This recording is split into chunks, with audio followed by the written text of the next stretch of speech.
What's up, everyone, and welcome into another episode of Wizards Latest. I'm your host and DC sports fan, Ben Robertson, and on this page, we break down all the biggest headlines surrounding the Washington Wizards. So make sure you hit those like and subscribe buttons down below, drop your comments with any thoughts you might have on the video, or anything you want to hear me talk about in the future. As always, guys, I appreciate all of the support. Thank you for tuning in. Remember, videos dropping daily here on the page.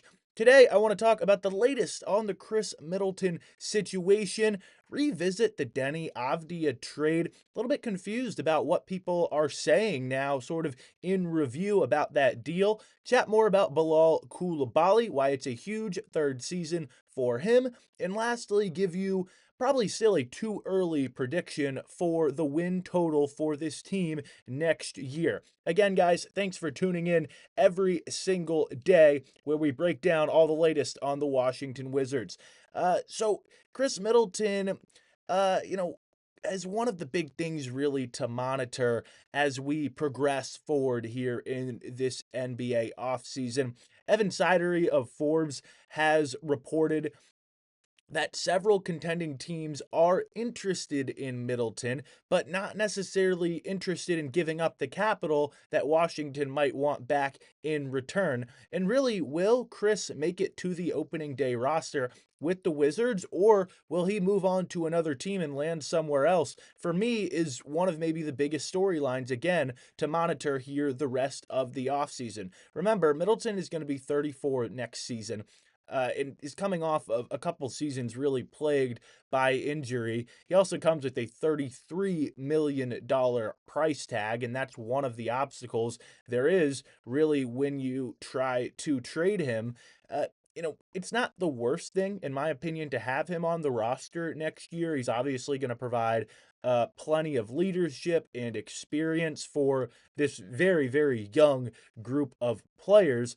However, with to add to that, I should say, really, with the contract expiring at the end of the year anyway, it's really not, the end of the world. Again, on that point and on that note, Washington, regardless, right now looking like they're going to have a ton of cap space to work with in 2026.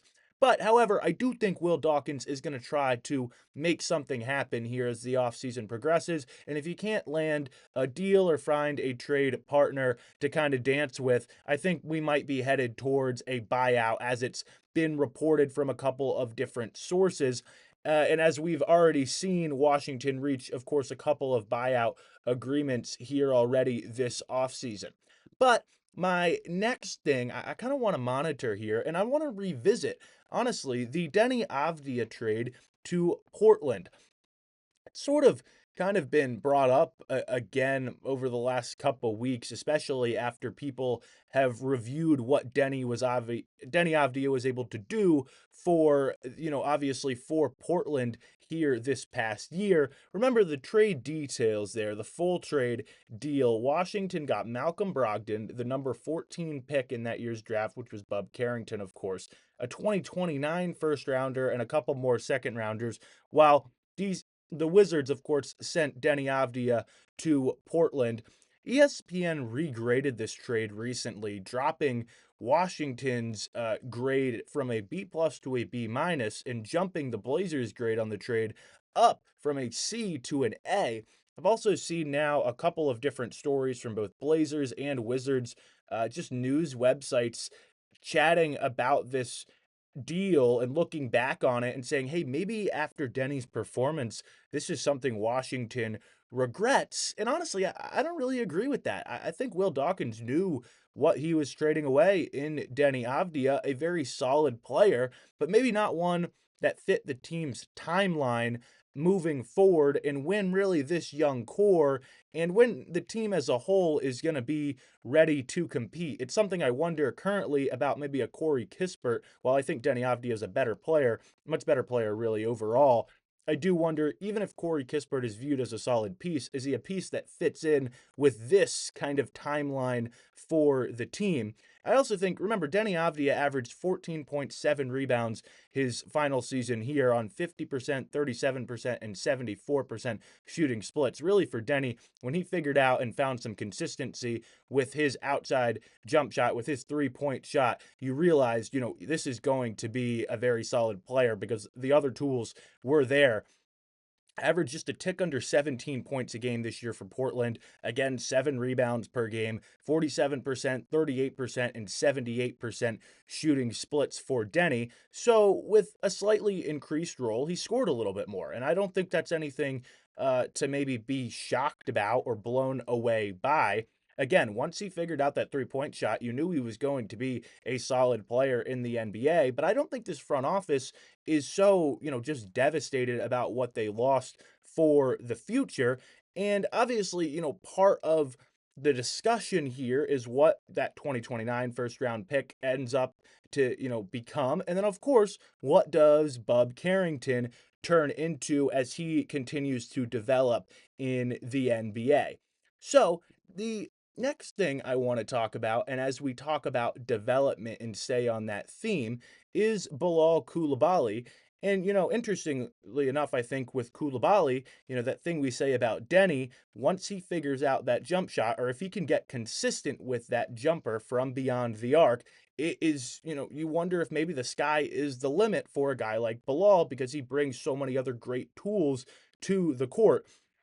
Of course, in yesterday's video, if you didn't catch it, go check it out. Like and subscribe, of course, to the page. We talked about Bilal Coulibaly, Alex Sarr playing with Team France, getting ready for the Eurobasket 2025 tournament. Of course, a series of friendly exhibition matchups for that French squad here this month leading up to Eurobasket 2025.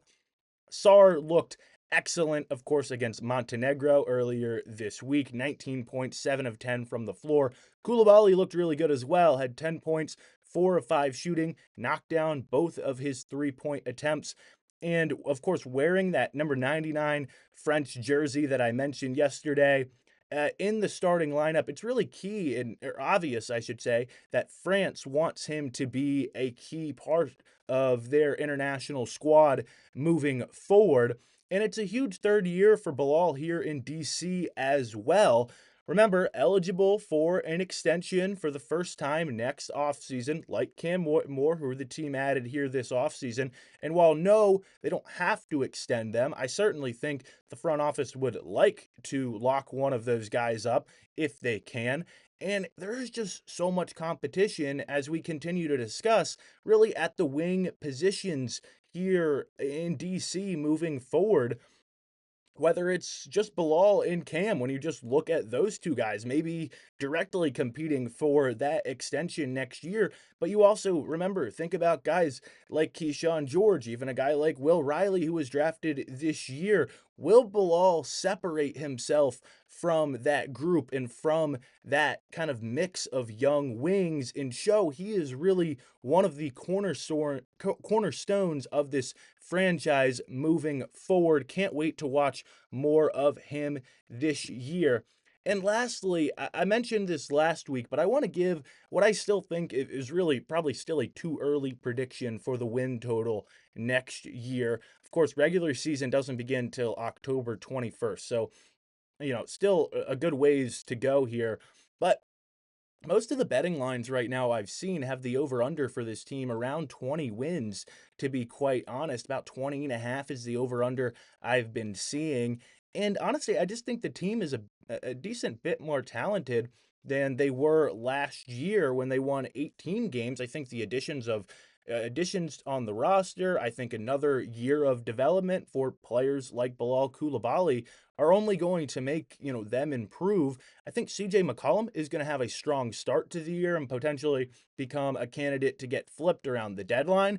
And that's why I think I'm going to right now again, and I think I'm going to revisit this maybe in September as we continue to track what the team is doing. But I think the team is going to win 27 games next year, which would be a 9-win improvement. Probably still not going to be, I'm not expecting them up to maybe be a play in contention, which is what maybe a Cam Whitmore, even some fans have alluded to. Of course, the big question for next year remains how valuable is that top 8 draft pick to Will Dawkins and co. And of course, you lose that pick if you fall out of the top 8. And you wonder if maybe the front office starts to think about ensuring that top 8 pick if the team wins games early on. Obviously, that's not what the players and coaches on the court have in their minds. We'll keep you posted on everything that happens here this offseason with the Wizards, so make sure you like and subscribe down below. Remember, drop your comments with any thoughts you might have on the video. Try to interact with you a little bit down in that comment section. Again, guys, I appreciate all of the support. We're closing in on 500 subscribers, so thanks for watching another episode of Wizards Latest.